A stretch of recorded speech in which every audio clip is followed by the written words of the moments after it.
রাজ্যের বিরোধী দলনেতা শুভেন্দু অধিকারীর ফের হুঁশিয়ারি, কড়া পদক্ষেপের হুঁশিয়ারি দিলেন শুভেন্দু অধিকারী। আজ সন্ধ্যের পর সব ঘরে ঢুকে যাবে। আজ থেকেই রাজ্যের পরিবেশ বদলানোর হুঁশিয়ারি দিলেন রাজ্যের বিরোধী দলনেতা শুভেন্দু অধিকারী। ওদের হামলা আর মামলা ছাড়া আর কি আছে?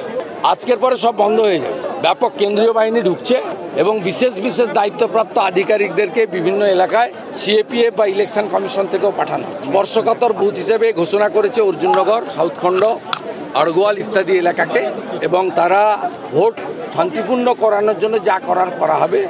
আজ সন্ধ্যার পর থেকে পরিবেশ দেখবেন অন্যরকম হয়ে যাবে, গুন্ডারা বাড়ির ভিতরে থাকবে।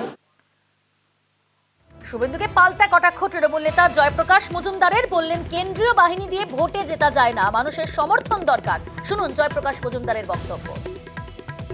বিজেপি পার্টি, ইলেকশন কমিশন এবং কেন্দ্রীয় বাহিনী এরা একটা নিজেদের মধ্যে একটা টিম। নির্বাচন হবে নিরপেক্ষভাবে, সেখানে বিজেপি ঘোষণা করছে কেন্দ্রীয় বাহিনী কখন আসবে, কি করবে, কত আসবে। ওনার এই হুমকি বা ধমকি, এটা তো গত 3 বছর ধরে সবাই শুনছে।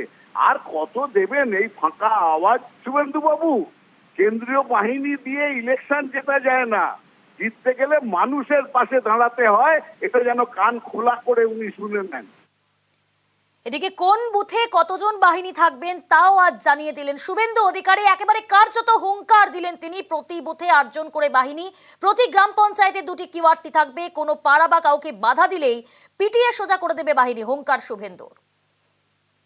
আপনার নিরাপত্তার জন্য যথাযথ ব্যবস্থা নিচ্ছি। 23 তারিখ থেকে ক্যাম্প চালু হয়ে যাবে সেন্ট্রাল ফোর্সে। প্রত্যেক বুথে 8 জন করে কেন্দ্রীয় সুরক্ষা বাহিনী থাকবে, আর প্রত্যেক গ্রাম পঞ্চায়েতে 2টো করে কিউআরটি থাকবে কেন্দ্রীয় বাহিনী। কোথাও কোনো পাড়াকে বাধা দিলে, কাউকে বাধা দিলে 15 মিনিটের মধ্যে পিটিয়ে সোজা করে সবকে নিয়ে আসবে। আমার খাতায় নাম উঠে গেলে খুব মুশকিল আছে।